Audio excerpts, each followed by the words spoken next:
Hello everyone. Today our guest is Kasia Pokrop, co-founder of Mamamoon and a women's health advocate. Her company, Mamamoon, focuses on addressing postpartum depression and challenges parents face in returning to work. Welcome to Lex Hoodley Interviews.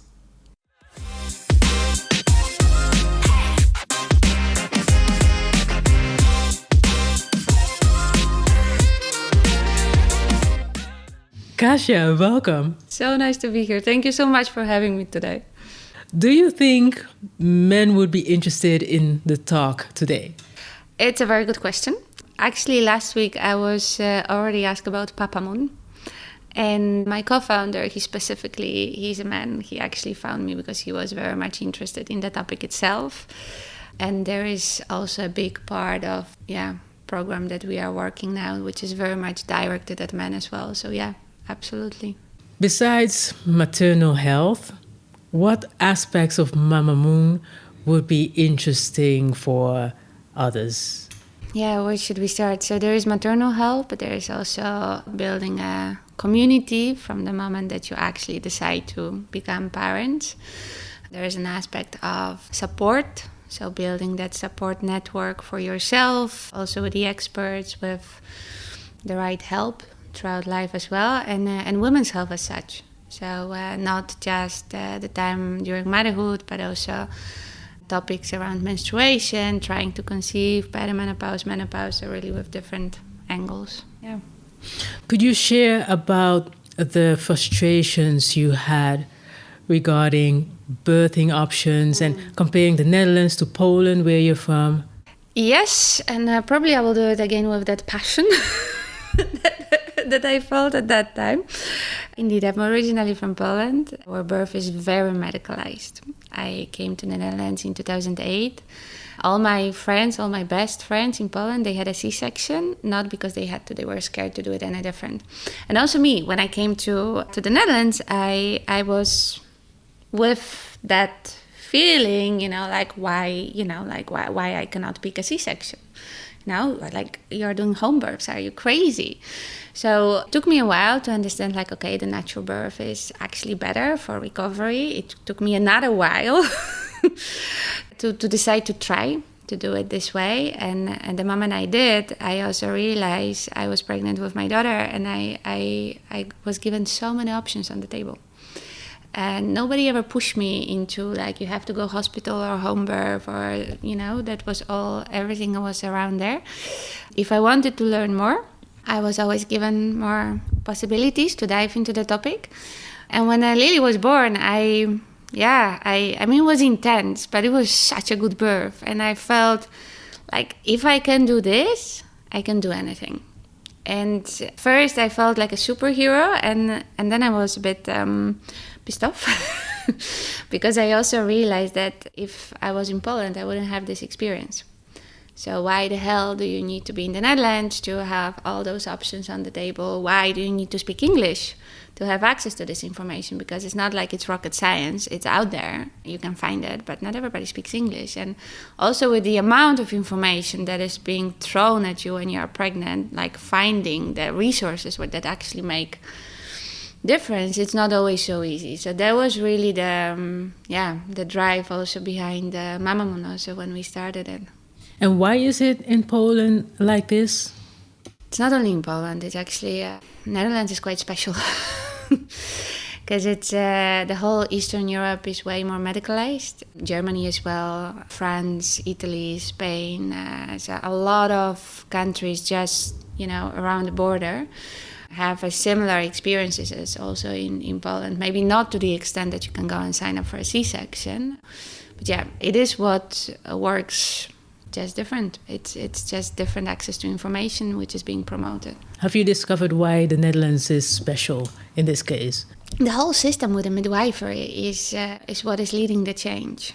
So here, if you have a happy, healthy pregnancy, and 95 to 98% of pregnancies, they are happy, healthy pregnancies. You may never see a doctor. So you are with a midwife, or with the agency of midwives that are taking care of you throughout the whole pregnancy, building the relationship with you. they come to your house when you call them, that you think that the labor starts. They check on you, and then they make plan together with you, whether you want to stay home or go to the hospital, birth center, whatever. So it's really a very holistic care with people that you know whom you can expect throughout the whole process. And that support is not given in other countries. What inspired you? What inspired you to transition from having a full-time job to this entrepreneurship with Mamamoon? That's also a good story in a sense. It didn't happen from one day to another. I was working still in corporate when Lily was born, when my first one was born. Her birth was a trigger for me to dive deeper into seeing like, okay, what was it that helped me? And can I do something to share it with the others? But it was the whole process. So she was born 2016. In 2018 was when I decided to train myself as a domain expert in pregnancy, birth, postpartum. But it was only in 2019 that I quit. And that was at the time when I had a full-time job. I had a toddler at home. I was pregnant with a second. I was teaching yoga on Wednesday evening, and I was teaching hypnobirthing with private couples on the weekend. And it was kind of busy. So you became pretty clear that something has to go the moment that number 2 is out. And well, I made those kids, so I'm not gonna ditch them, right? You make kids, so you kind of keep them. And I could have pretend that I would stop doing what I was doing with yoga, with hypnobirthing, but I remember myself going to teach the yoga class. I was completely tired, but then I came back with full on energy, and also the couples that I was meeting over the weekends, was giving me so much, drive, finally a purpose, that I used my maternity leave to quit. To basically, if you feel something with your whole body that tells you just go for it, then the worst thing in the world you can do is wondering your whole life, what if I would do it? I don't want to have it. I don't want to have regrets in terms of what if, you either try it and then you fail, then fine, but then or you go with it. And how has it inspired you, your life actually being a certified pregnancy yoga trainer? Well, I started with a yoga training with Ashtanga yoga. It's like a type of a hatha yoga, and then I moved into the pregnancy yoga. I also don't know what the hatha yoga is. One of the typical ones. There's a big connection with breath and movement. The difference with Ashtanga is that it's a daily practice. So there's only one day a week when you don't do it, and that's Saturday usually.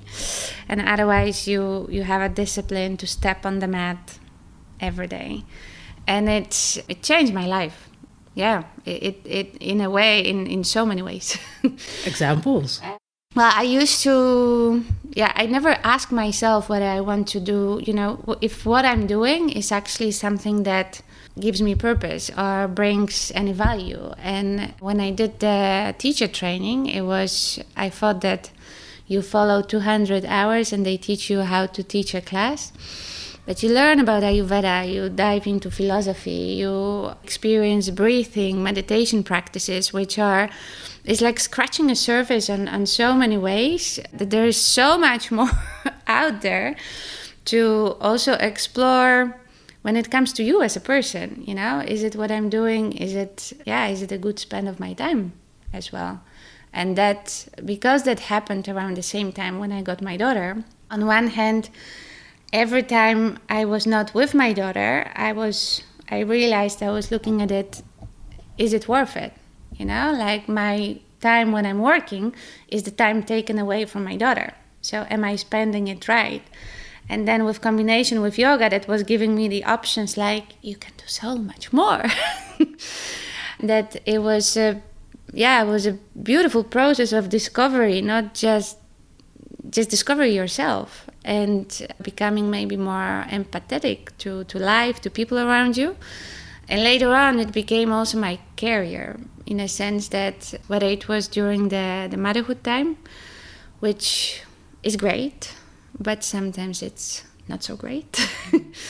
But then every time I realized that, if I start my day and I step on the mat and I do something for myself, and it's the first thing that I do every day, then after that, I have the strength, the physical and the mental strength to be everything else. So I can be a mom, I can be a founder, I can be a teacher, I can be a wife, I can be a daughter. But I already had this foundation of doing something for myself. So I don't go through the day thinking like, oh, I should have done this, or Yeah, it became a trigger to start the discovery process, and later became also a tool in itself to kind of like carry through and just help me stay sane. And you mentioned, it helps you to be a mom and a founder. And how do you balance all of that? How much time do we have? We have some time. It's a juggle. It does require a lot of thinking up front, in a sense that a lot of things may go wrong. You don't have a lot of time. So prioritizing, being efficient, yes or no. So no thinking in between. But it also does require like a very good support system. So together with my partner, we are in it together. So when it comes to parenting, we do it together. There's no one parent does it more or less. We do it together, and we are also flexible. So and you need to be flexible also towards yourself, because it can be that sometimes you really want to do something, but then your kid is sick or has to go to a dentist. Or, I don't know, there is a school event that you completely forget about and you have to be there because they have to see you in the audience. And you just need to learn to accept and to change the plans sometimes on the go. And I think the one thing which helps a lot is if you decide to do it, it helps me a lot that Mamamoon is like my third baby. So it gives me a lot of purpose, and the fact that I have to sometimes compromise on things, there's a longer future, ahead, a bigger picture in mind, that a lot of the things that maybe today, I have to compromise, I actually work so that my daughter doesn't have to face the same fears or challenges in life, or, my son can be way more confident in certain areas and useful. So it's, that just helps. Yeah, you mentioned your daughter, your son, and Mamamoon is in a tech-dominated field. How is it for you as a female founder to get into this field? When you ask me this question now, I kind of moved back 2 years back. I joined an accelerator for a startup. And 90% of the room were men. And they were all talking about blockchain and crypto and artificial intelligence. And then there was me, Kasia from Poland, like feeling like a dinosaur when it comes to age, and 2 kids at home, and talking about women's health and postpartum and hormones and birth. Like, what the hell am I doing here, So yes, it is interesting. Having said that, tech also opens a lot of possibilities. And the thing which I had to get over with is to convince others that the problem that we are addressing with Mamamoon is a problem, first of all, worth addressing. And the second, that with the tech component, we can actually help so many more people. Because I've seen it already by working with people. I work a lot with them in the setup of a group setup, but there's only that many people that I can help, that they can fit in a room. And with my experience before, when I was working at digital health, I knew that you can digitize so much. So today, we help hundreds of people, but if you have a solution that you can put in your pocket and translate in whatever language you wish, you can help not hundreds, but millions of people. So yes, it does. It did take quite a lot for me to convert, to convince others that it is an area worth exploring. But after that, you just see also at a certain moment, it just proving for itself as well, because people start using it. So, And you're not doing this by yourself. You have a co-founder. How did you find a co-founder, or did the co-founder find you? so actually he found me, which is, I had a working prototype of Mamamoon that I worked through in this accelerator. And then a friend of mine, she's also a startup founder. She helped me to share about me looking for a co-founder in like some nice, respectful groups. And Remy saw it. So he reached out to me saying like, hey, listen, my wife, she had a serious postpartum depression and I know it's a problem. I know that there's lack of service around it and you came up with something that you can prevent it and I can build it. So I was like, I heard this, I'm like, I'm sold. But of course we worked first a little bit together before we jump into it. But there was, from his angle, there is also that interest, that personal interest to build something that makes a difference in the area that he suffered himself. Yeah. May I ask, is he Dutch, Yeah. or is he? So you have a Dutch co-founder, a Polish co-founder, and I can imagine that users have different cultural backgrounds. How do you manage these cultural backgrounds and dealing with postpartum depression and diverse cultures that deal with mental health, perhaps in different ways? How do you manage all that? It's actually a good mix in a sense. It's good to have different worlds and different cultures, because I think the fact that I am from Poland helped me to see that what you guys have here in the system, in the Dutch system, is not a given, because that's not something that you have outside, you know? Whereas the side of Remy being from here, being a man, he also can look at that problem from a different angle, saying like, okay, maybe it's not nice what I'm gonna say, but the truth is that not everybody always cares about improving the experience of women when pregnant and postpartum. So how about we talk about saving costs on postpartum depression? I wish that was not needed. You know, that people would genuinely care about, let's help women feel better through that process, that experience is easier. But sometimes it is needed.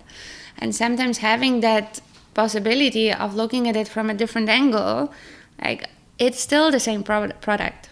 We still do the same. We still deliver the same value. We just having those two, let's say, sides of the story, we were able to shape it in a way like, okay, let's package it to people with, you know, triggers that actually they want to maybe work on. Like, oh yeah, you know, postpartum depression does mean that women do not come back to work. If they don't come back to work, that means that I need to invest in finding somebody else, which costs time and money. And Yeah.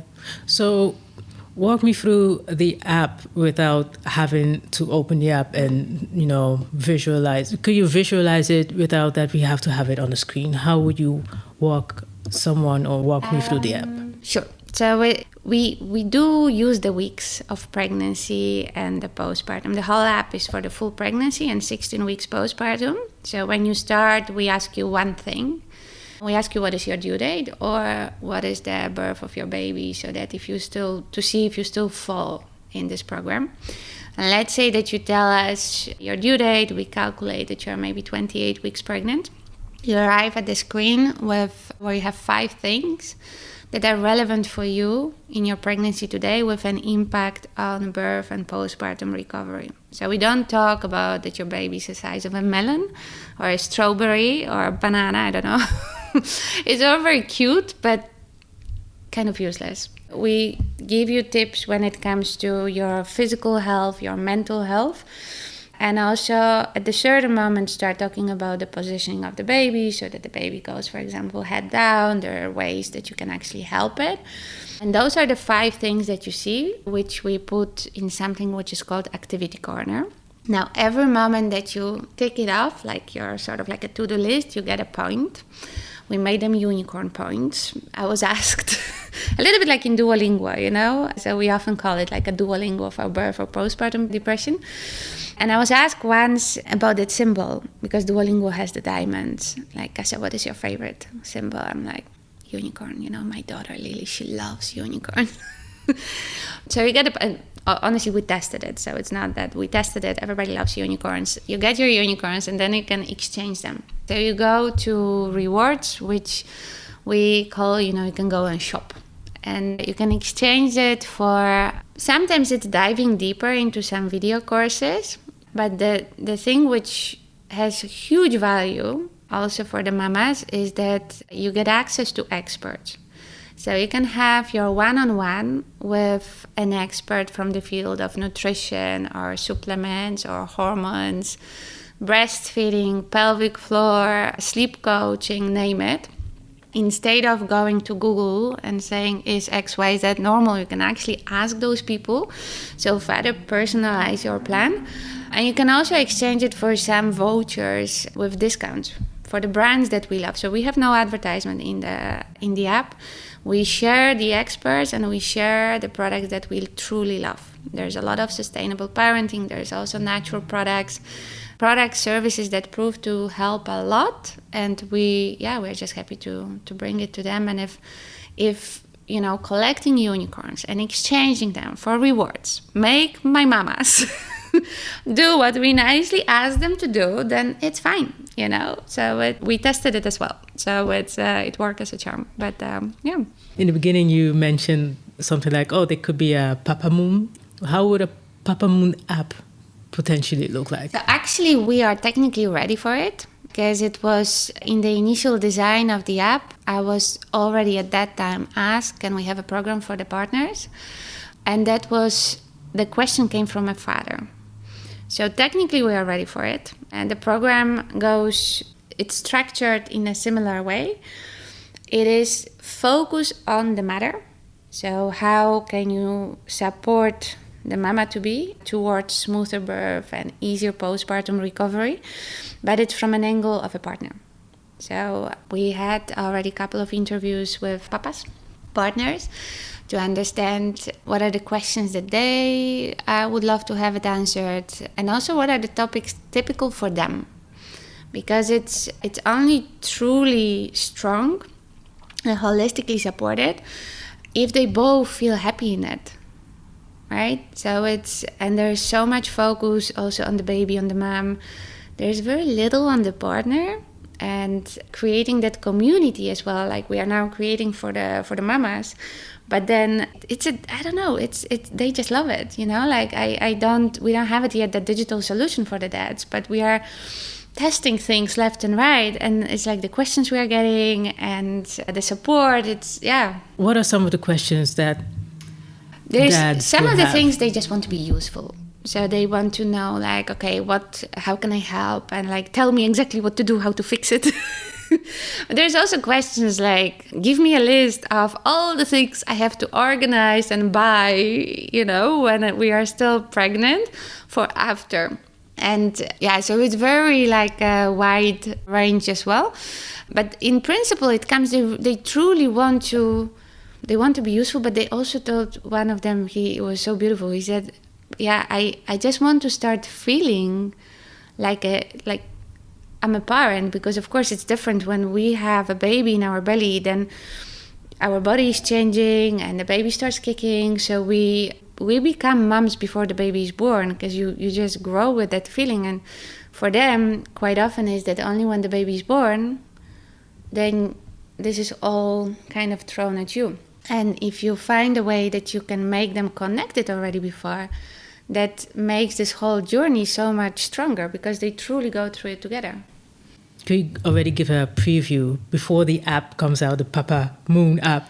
What can be done for dads or dads-to-be to be more connected to the baby in the belly? Yes, there's so many exercises that they can just do. I mean, even sometimes it doesn't even require a baby, because it could be, of course, there can be like a lot of things. You can like play with the babies when they are still in the belly, like either with singing the songs or even recording yourself. And then mama is listening to it. So the baby's not only remembering, because they can hear it already. And they feel when the mom is relaxed, when the mom is happy. So they make a connection they are able to make a connection between, okay, there was this sound, there was this voice, and mom was relaxed and happy, and then once the baby is out, it's easier also to bond with papa or with the partner. But the other thing is also even for yourself, like you write a letter to yourself in 6 months or in a year. And with either a letter can be to yourself or to your partner or to your baby, putting it aside and just pick it up. And maybe you pick it up 6 months after the baby was born, maybe you pick it up 6 weeks after, maybe a year, or maybe when you need it. Because it's not always a walk in the park, so sometimes you need that reminder. This is why I did it to myself. Yeah. Beautiful, beautiful experience to develop an app for, mothers and fathers. And with developing this app, are there any personal beliefs that you maybe adjusted or that you said farewell to? Or when I started, I wanted to save the world. And then I was very quickly put focus. There is a lot that, and I feel like when I started in principle working with the parents-to-be, it felt as if I love doing what I'm doing, and it felt almost uncomfortable to ask to be paid for that. So actually what I realized throughout that process, which is maybe, I don't know, but maybe somebody needs to hear it. I was told that by a fellow founder that you shouldn't feel bad when you're paid for doing what you love doing. And that's a very true sentence, because I see it a lot in women's health area or in pregnancy birth. But even in such, very often women feel but I'm doing what I love doing. So you feel kind of either uncomfortable, but somebody has to pay the mortgage. And the other thing, which was also, and that was really with developing the Mamamoon app as well, is that if we want to, and I truly want to bring that support system, not just to women around the corner, but to any woman who is interested in also looking at it, doesn't matter in which country you live or which language you speak, you have to find a way to have a model that works financially as well.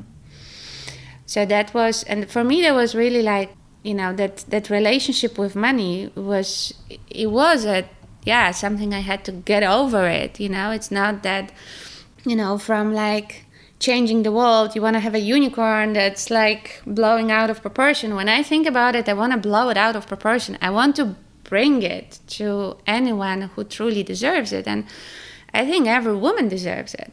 So, and if that means that we have to find a model that works financially as well, then this is what we're gonna do. So, yeah.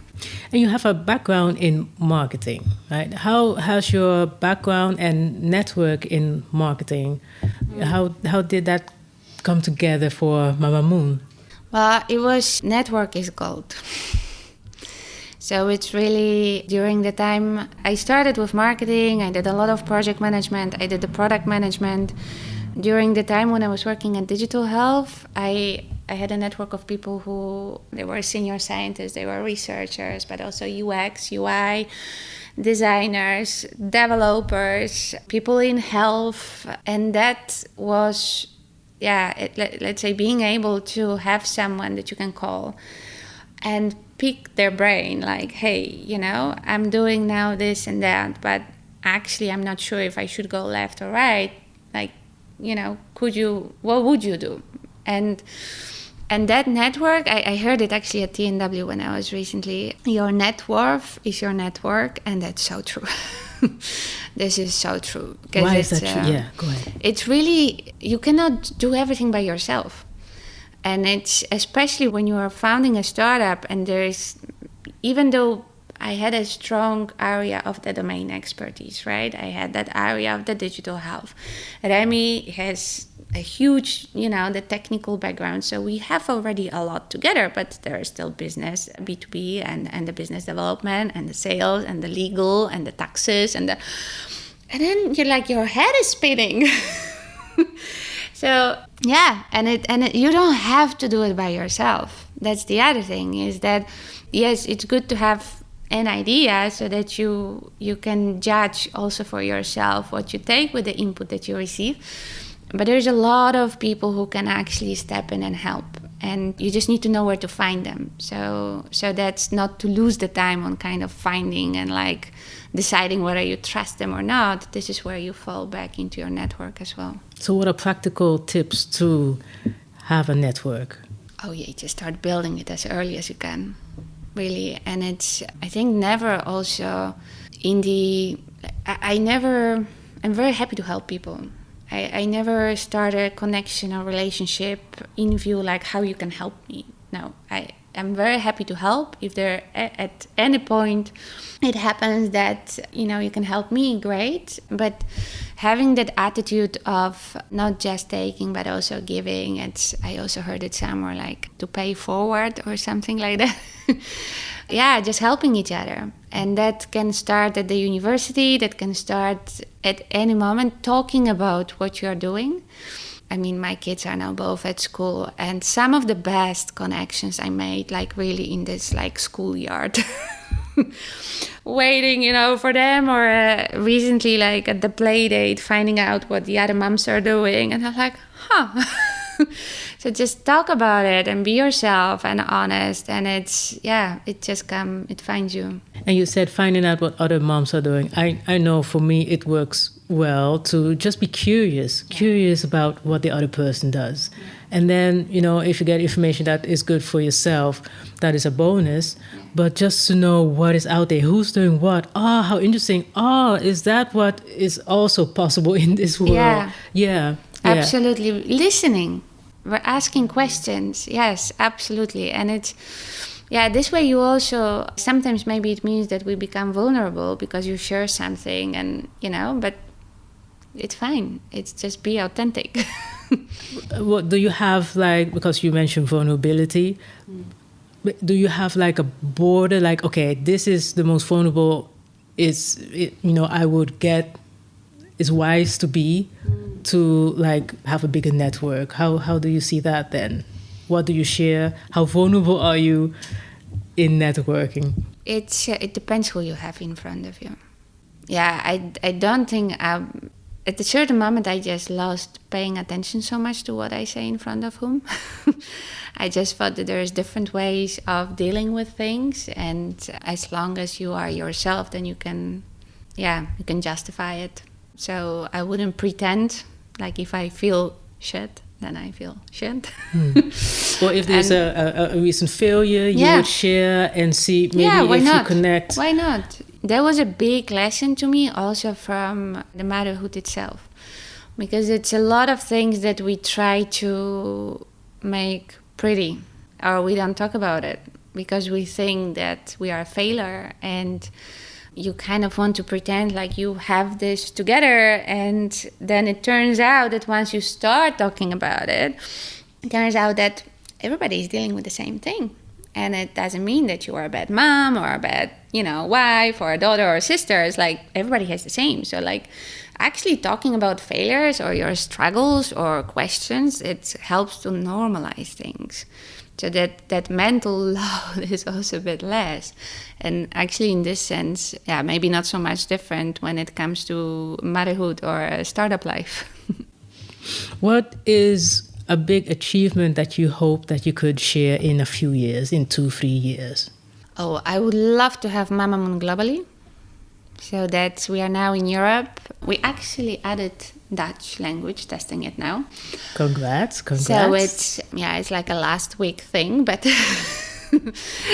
so stepping there. But also having it globally, it would mean adding additional tech features, which would allow us to scale it. So today we have the experts who step in physically, and if the moment we are in different time zones, because that starts as simple as that, we need to look at different solutions. So we already have a working prototype of AI that can answer your questions, but that of course requires more training to it.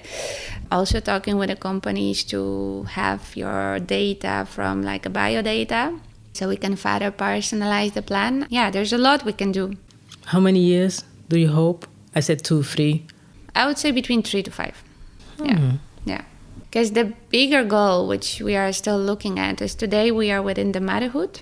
And what we also see is that the experts that we have on board that build the program, they are not only able to help women during that phase of life, but also during the menstruation and menopause. So the 3 M's, as we call it.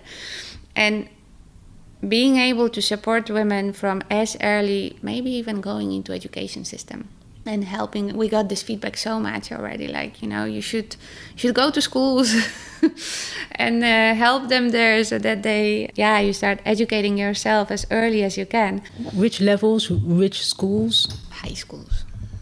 Yeah, so it's there was, at least when it comes to menstruation and cycle and knowing about your cycle, knowing about those different phases, that there's a time in the month where you can move the mountains, and there's a time in the month where you better stay low. And that's okay.